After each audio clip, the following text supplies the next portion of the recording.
जग मंगल की आरती, पापियों को पाप से है तारती। भागवत भगवान की है आरती, पापियों को पाप से है तारती।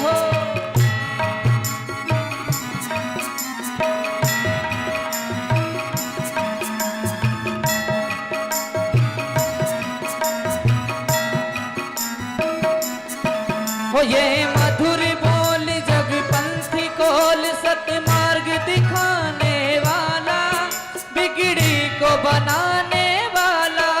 ये मधुर बोल जग पंथी कोल, सतमार्ग दिखाने वाला, बिगड़ी को बनाने वाला। यह सुख करनी यह दुख हरनी, यह सुख करनी यह दुख हरनी, यह सुख करनी यह दुख हरनी, यह सुख करनी यह दुख हरनी। है जग मंगल की आरती है, पापियों को पाप से है तारती। श्री भागवत भगवान की है आरती, पापियों को पाप से है तारती।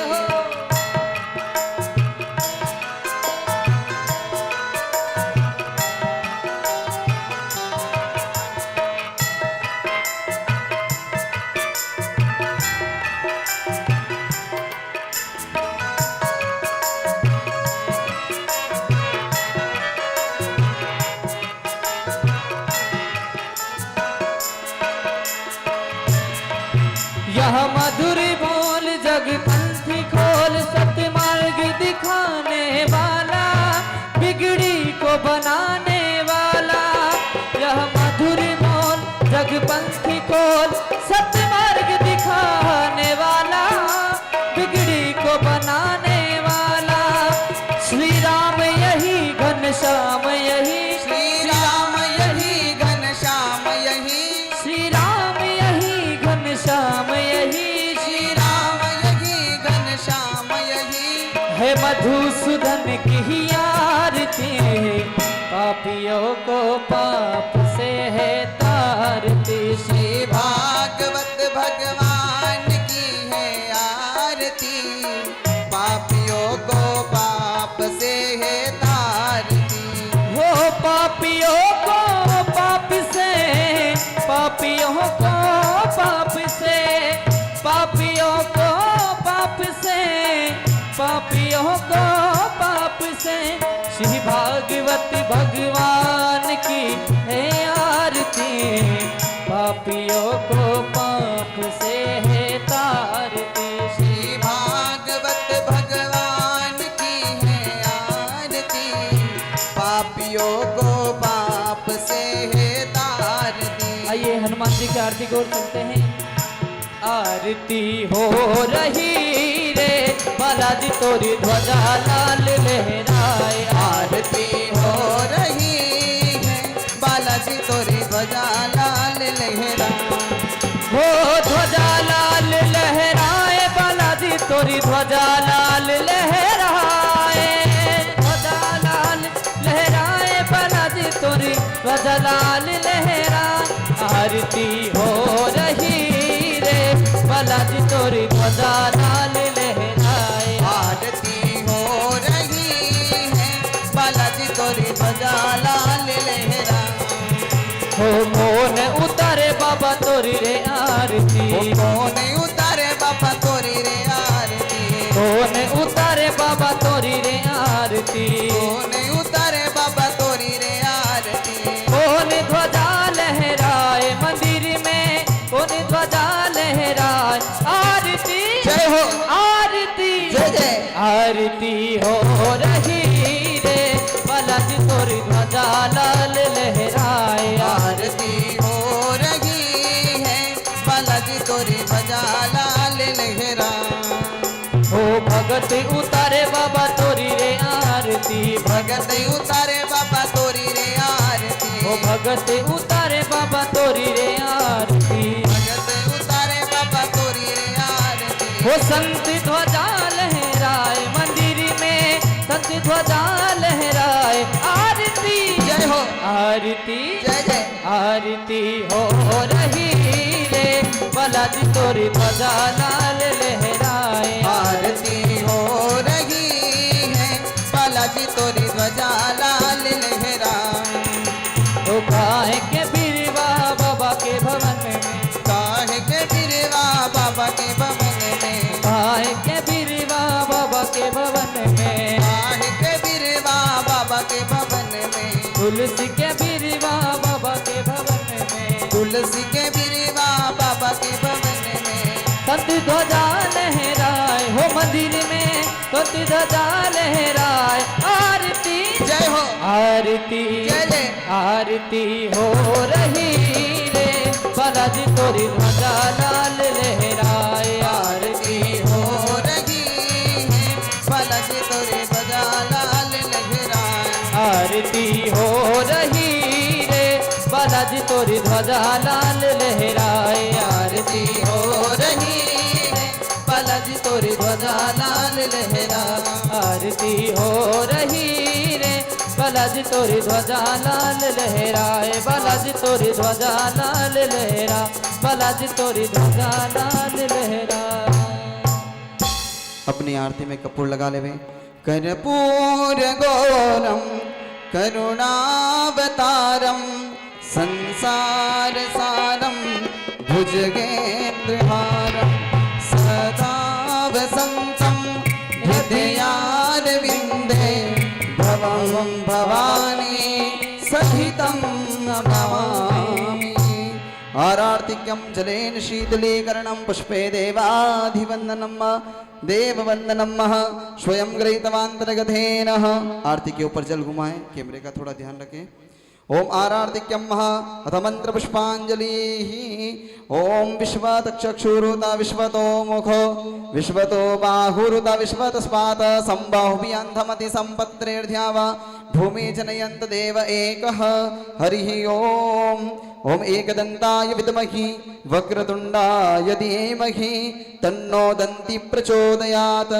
ओम कात्यायन्ये च विद्महि कन्याकुमारी च धीमहि तन्नो देवी प्रचोदयात् ओम नन्दनन्दनाय विद्महि यशोदानन्दनाय धीमहि तन्नो कृष्ण प्रचोदयात् हरिः ओम ज्ञानगंगाय च विद्महि पंचमवेदाय धीमहि तन्नो श्रीमद्भागवत महापुराण प्रचोदयात् तत्पुरुषाय विद्महि महादेवाय धीमहि तन्नो रुद्र प्रचोदयात् नाना सुगंध पुष्पाणि यथा कालोद्भवानि च पुष्पांजलिर्मया दत्वं गृहाणां परमेश्वर सांगाय सपरिवाराय सायुधाय सशक्तिकाय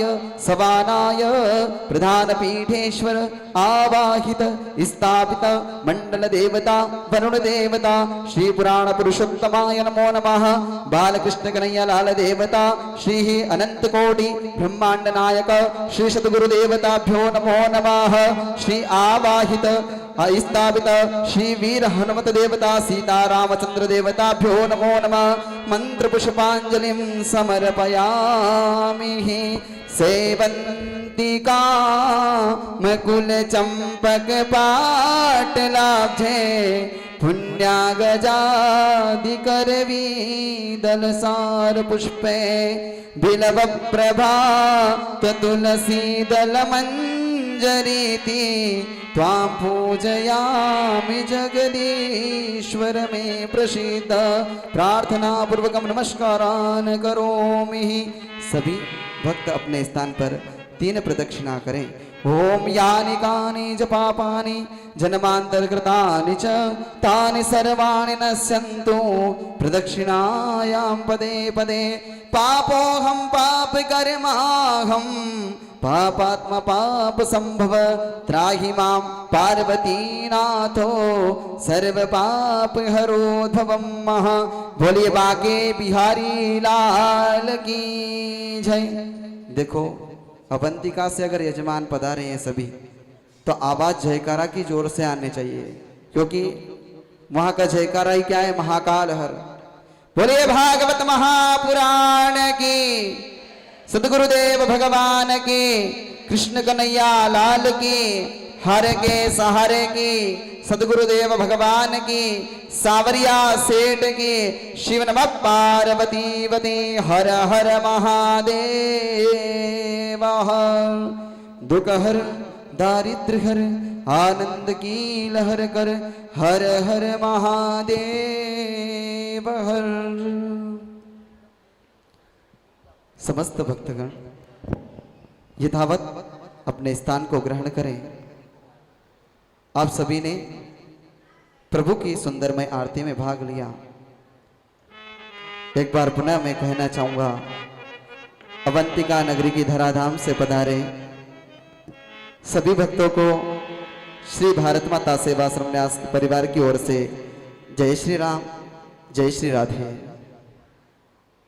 आप सभी के हित में परम पूज्य, परम श्रद्धेय, परम पूज्य गुरुदेव श्री साध्वी हेमलता जी दीदी सरकार ने अथात प्रयास किया कि आप सभी भक्तगण वृंदावन की धराधाम पर पधारें एवं कथा को वहां जाकर श्रवण करें। क्या कारण है? अधिक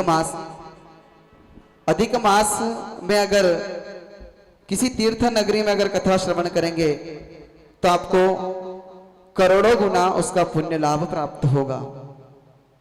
नहीं तो लोग तो अपने घर पे भी कथा करवा सकते हैं। तो इसलिए आप सभी इस धराधाम पर पधारे। आप सभी का हार्दिक स्वागत, वंदन, अभिनंदन। कुछ क्षण में परम पूज्य गुरुदेव आप सभी को अपने रसमय वाणी के द्वारा आपके अंदर विराजित श्री बांके बिहारी लाल को, इस आत्मा के तार को प्रभु श्री बांके बिहारी लाल के श्री चरणों में जोड़ते हुए प्रभु के गुणगान को प्रारंभ किया जाएगा। आप सभी परम पूज्य गुरुदेव के मुखारबिंद से श्री हनुमान चालीसा का पाठ होगा। श्री हनुमान जी का यहाँ पर निमंत्रण होगा। आप सभी उनको निमंत्रण देवें, क्योंकि क्षेत्र की रक्षा करने वाले खेड़ापति सरकार होते हैं, इसलिए खेड़ापति सरकार का प्रथम निमंत्रण होता है। इसलिए आप सभी भक्तगण और मैं गुरु जी से निवेदन करूंगा कि आपके कर्ण बिंदुओं के द्वारा आपको कथा रसामृत कराएं। इसलिए आप सभी एक बार दोनों हाथ खड़े करते हुए जयकारा लगाना है, क्योंकि जब अपन रेलवे स्टेशन से आए ना उतरकर, तो नहा धोकर इस तन को तो शुद्ध बना लिया, इसको मन को शुद्ध बनाने के लिए एक बार प्रभु को जयकारा लगाते हैं, उनका गुणगान करते हैं। बोलिए बांके बिहारी लाल की जय, भागवत महापुराण की जय, सतगुरुदेव भगवान की जय। मैं अपनी वाणी को यही विराम देता हूं। एक बार पुनः जय श्री राम, जय श्री राधे।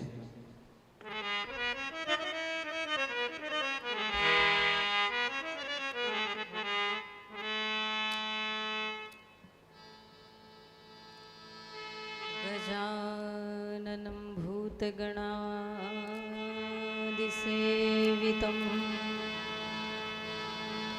कपीत्थजम्बुफलचारुभक्षणम् उमासुतं शोकविनाशकारकं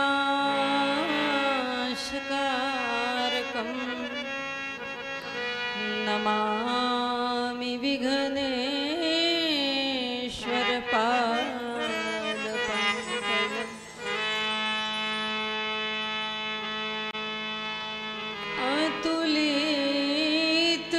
अतुलितबलधामं स्वर्णशैलाभदेहं धनुजवनकृशानं ज्ञानिनामग्रगण्यं सकलगुणनिधानं वानराणामधीशं रघुपति प्रियभक्तं वातजातं नमामि। सच्चिदानन्दरूपाय पत्यादि हैं तवे तापत्रय विनाशाय श्री कृष्णाय वयं नमः।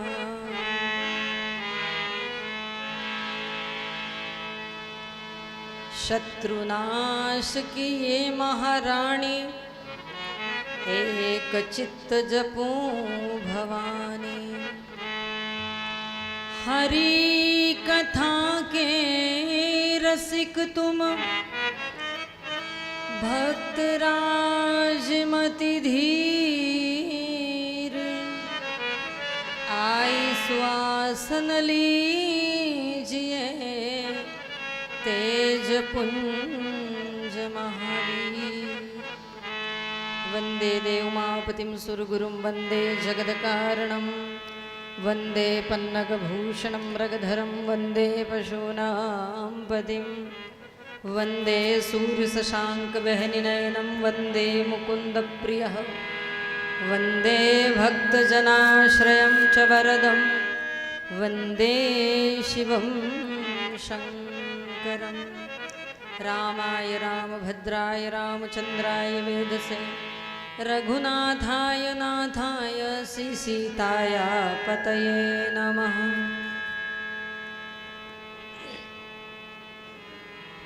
अनंत करुणा वरुणालय नंद नंदन भगवान यशोदा नंदन देवकी नंदन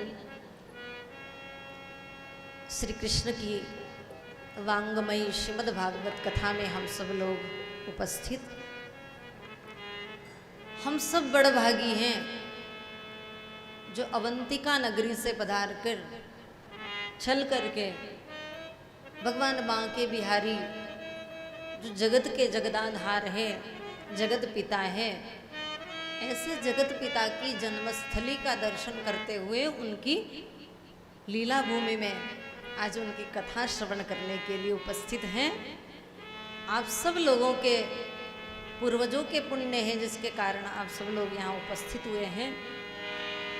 पुरुषोत्तम मास का यह पावन अवसर बरसों बरस में आया है। लगभग 19 वर्ष में श्रावण माह में पुरुषोत्तम मास का आगमन हुआ है। ये हम सभी सनातनियों के लिए बहुत शुभ है।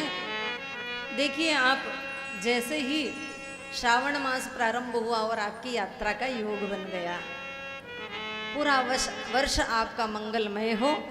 और आप जिस यात्रा से चल करके आए हैं, मुझे लग रहा है कि आप बहुत थके हुए हैं और आपके मन में ऐसा हो रहा है कि गुरुजी कथा नहीं करें आज तो बहुत अच्छा है, आज तो जाएं और विश्राम करें।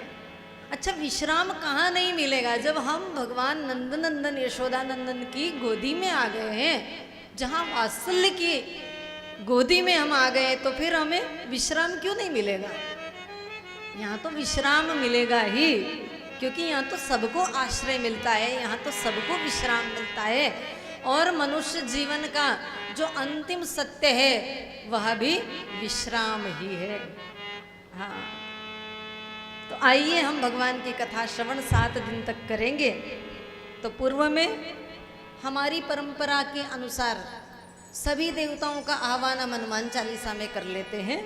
संक्षिप्त में सब देवता हनुमान चालीसा के पाठ को करते हुए, मुझे लगता है कि आप सब लोग यहाँ मनुष्य नहीं, सब देव बनकर आए हैं। वृंदावन में तो ऐसा कहा गया है कि आज भी निधि वन में जहाँ पर गोपियाँ भगवान के साथ रास करती थी, अभी तो वो वृक्ष है दिन में, लेकिन सभी रात्रि को वे सभी गोपियाँ बन जाती है। आपके अंदर भी सभी देवियाँ हैं, सभी देवता है। ऐसा मान करके आप सभी के अंतःकरण में विराजमान भगवान श्री परमात्मा की ज्योति स्वरूप, आप परमात्मा का अंश ही, आत्मा और परमात्मा दो नहीं है, इसलिए आपके अंदर भी भगवान स्वयं बैठे हैं।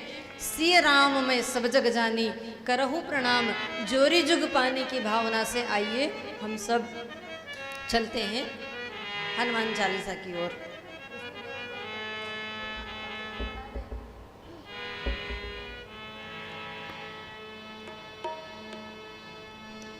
माँ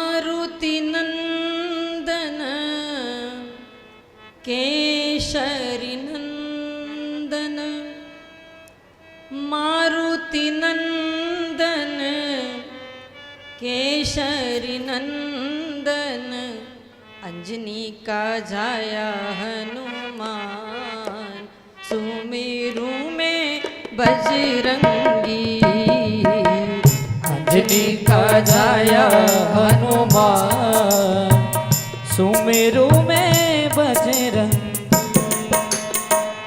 अंजनी का जाया हनुमान सुमेरु में बजरंगी अंजनी का जाया हनुमान सुमेरु में बजरंग श्री गुरु चरण सरोज रज निज मन मुकुर सुधार बरनहु रघुवर विमल जसु जोदायक फल चार बुद्धिहीन तनु जानिके सुमिरहु पवन कुमार बल बुद्धि विद्या देहु मोहि हरहु कलेश विकार अंजनी का जाया हनुमान सुमेरु में बजरंगी। बड़े भाव से गाइए।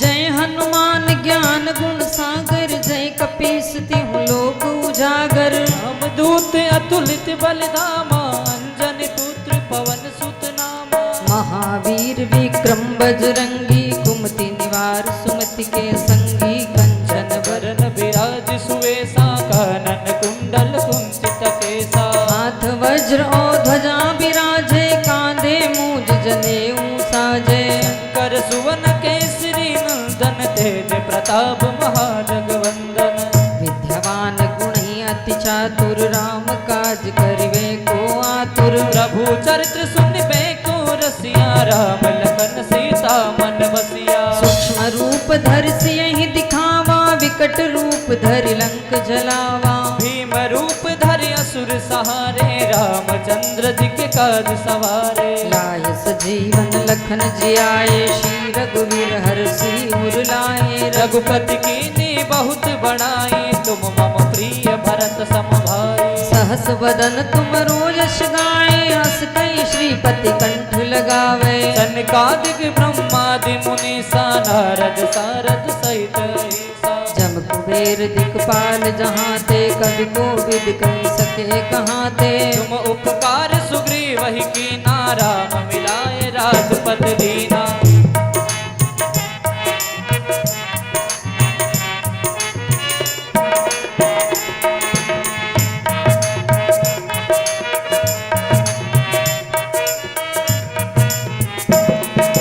तुमरो मंत्र विभीषण माना लंकेश्वर भय सब जग जाना जुग सहस्र योजन पर भानु लीलो ताय मधुर फल जानो मुद्रिका मेलि मुख माही जल दिलागी गए अचरज नाही दुर्गम काज जगत के जेते सुगम अनुग्रह तुमरे देते राम दुआरे तुम रखवारे होत ना क्या बिन पैसारे सब सुख लहे तुम्हारी सरना तुम रक्षत काहू को डरना आपन तेज समारो आपे तीनों लोक हाँकते कापे भूत पिशाच निकट नहीं आवे महावीर जब नाम सुनावे अंजनी का जाया हनुमान सुमेरु में बजरंगी अंजनी का जाया हनुमान सुमेरु में बजरंगी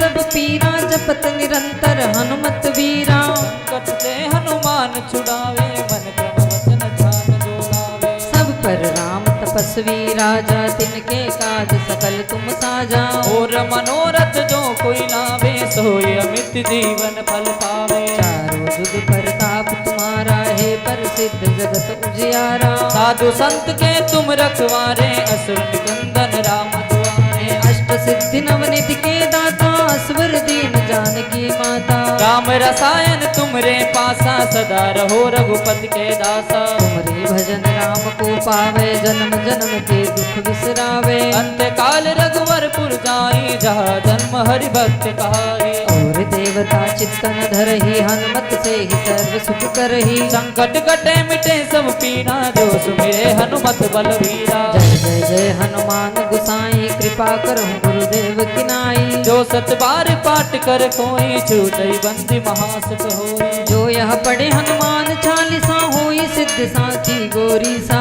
तुलसीदास सदा हरि तेरा की नाथ हृदय मामेरा। पवन तनय संकट हरण मंगल मूरति रूप। राम लखन सीता सहित हृदय बसहु सुरभु। अंजनी का जाया हनुमान सुमिरु में बजरंगी। हे हनुमान जी महाराज आइए और आकर हमारी कथा में आप स्थान ग्रहण कीजिए। समस्त 33 करोड़ देवी देवता आए और श्रीमद् भागवत की कथा में उपस्थित हो।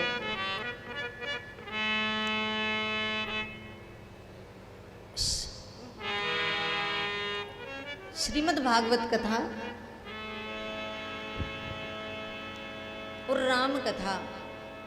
राम कथा जीवन जीने की शैली सिखाती है और भागवत कथा मुक्ति प्रदान करती है।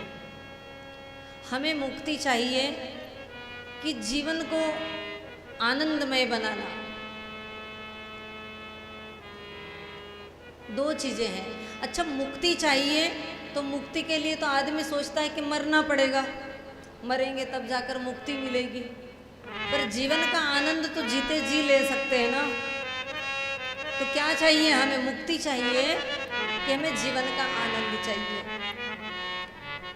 बोले मनुष्य जीवन बड़ा दुर्लभ है और ये स्वयं को मुक्त करने के लिए ही धरती पर आया है। इसके लिए जीवन को शुद्ध बनाना भी आवश्यक है, जीवन को परमार्थ में लगाना भी आवश्यक है और इसको मुक्त करना भी आवश्यक है। लेकिन ये धरा जहाँ पर हम बैठ करके भागवत की कथा श्रवण करने आए हैं, वो ऐसी धरा है जहाँ मुक्ति भी पानी भरती है। जो भक्त होता है ना, उसे मुक्ति नहीं चाहिए।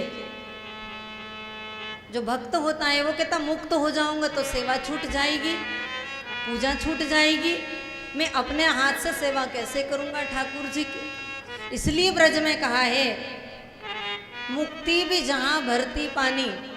मुक्ति यहाँ पर पानी भरती है, जिसके लिए हम जतन करते रहते हैं ना, भटकते रहते हैं, वो मुक्ति यहाँ पानी भरती रहती है।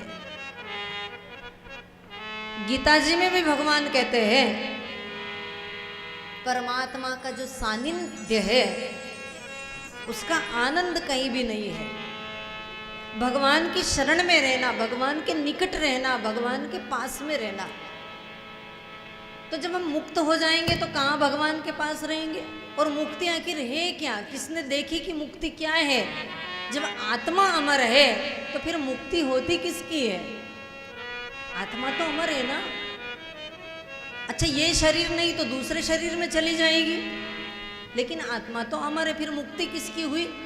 बोले मुक्ति उक्ति कोई नाम की चीज नहीं है, जो भी है वो भक्ति है, जो आनंद है वो भक्ति में है। इसलिए हम जिस धरा पर बैठे हैं वो धरा भक्ति की प्रतिमूर्ति है।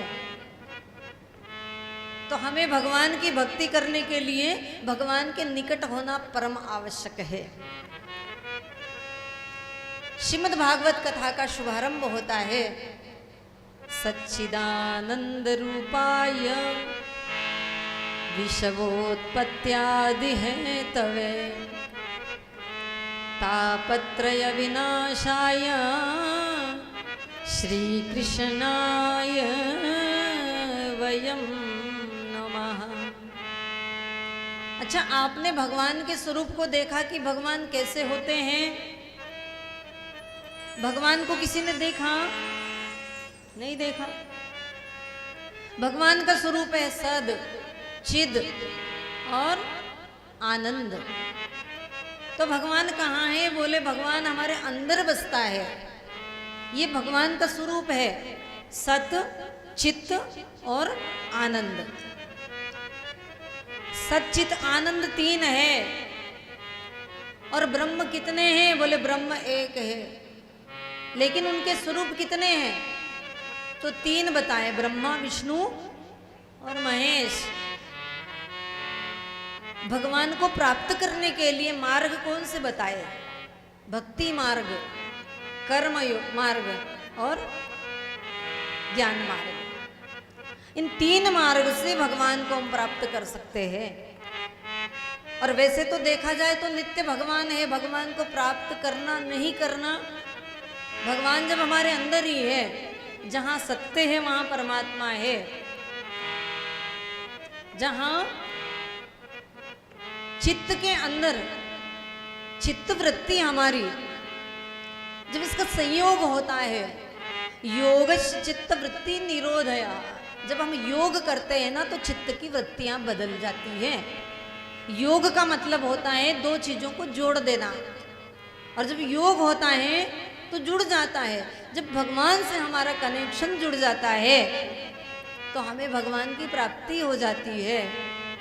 और आनंद भी, तीन आनंद बताए हैं जीवन के। एक आनंद हमारा कैसा? जो बाहर दिखता है।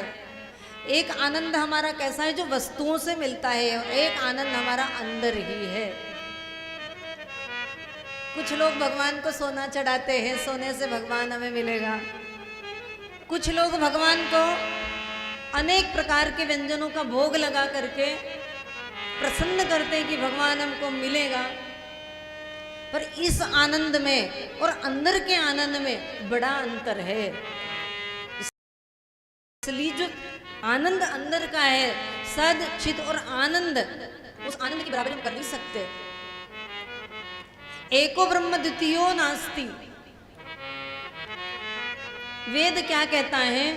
वेदांत क्या कहता है? हमारी चित्त की वृत्तियां जहां बदल जाए, जहां भगवान का सानिध्य प्राप्त हो जाए, ये किसी किसी बिरले को मिलता है। सच्चिदानंद रूपाय विश्वोत्पत्त्यादि हेतवे, जिसके कारण संपूर्ण विश्व हुआ। तापत्रय विनाशाय श्री कृष्णाय वयम नमः। तीन ताप हमारे जिससे मिट जाएं, जिस भगवान की शरण ग्रहण करने से हमारे तीन प्रकार के संताप मिट जाए। और वो तीन संताप है देविक, देहिक और भौतिक। ये तीन प्रकार के संतापों का जहां निवारण हो जाए वहां परमात्मा है। सच्चिदानंद रूपाय विश्वोत्पत्त्यादि हेतवे तापत्रय विनाशाय श्री कृष्णाय वयम नमः। ऐसे भगवान श्री कृष्ण की हम शरण ग्रहण करते हैं, जो जगत के गुरु हैं, जो जगत गुरु हैं, जो सबके अंतःकरण में विद्यमान है। पर एक बात है, वृंदावन की धरा पर गृह मंत्री की चलती है भैया। किसकी? गृह मंत्री की। अभी आप जाना, उधर घूमने जाओगे ना तो कोई कृष्णा कृष्णा नहीं बोलेगा। आपको हटने के लिए भी कभी कोई कहेगा ऑटो वाला तो बोलेगा राधे, बस इतना ही बोलेगा। यहाँ किसकी चलती है? अच्छा, धाम किसका है? गोविंद का है, कृष्ण का है, लेकिन चलती किसकी है? बोले राधा रानी का बोलबाला है यहाँ पर। तो एक बार सभी राधा रानी की जय बोलेंगे। बोलिए राधा रानी सरकार की जय, कृष्ण कन्हैया लाल की, वृंदावन बिहारी लाल की जय।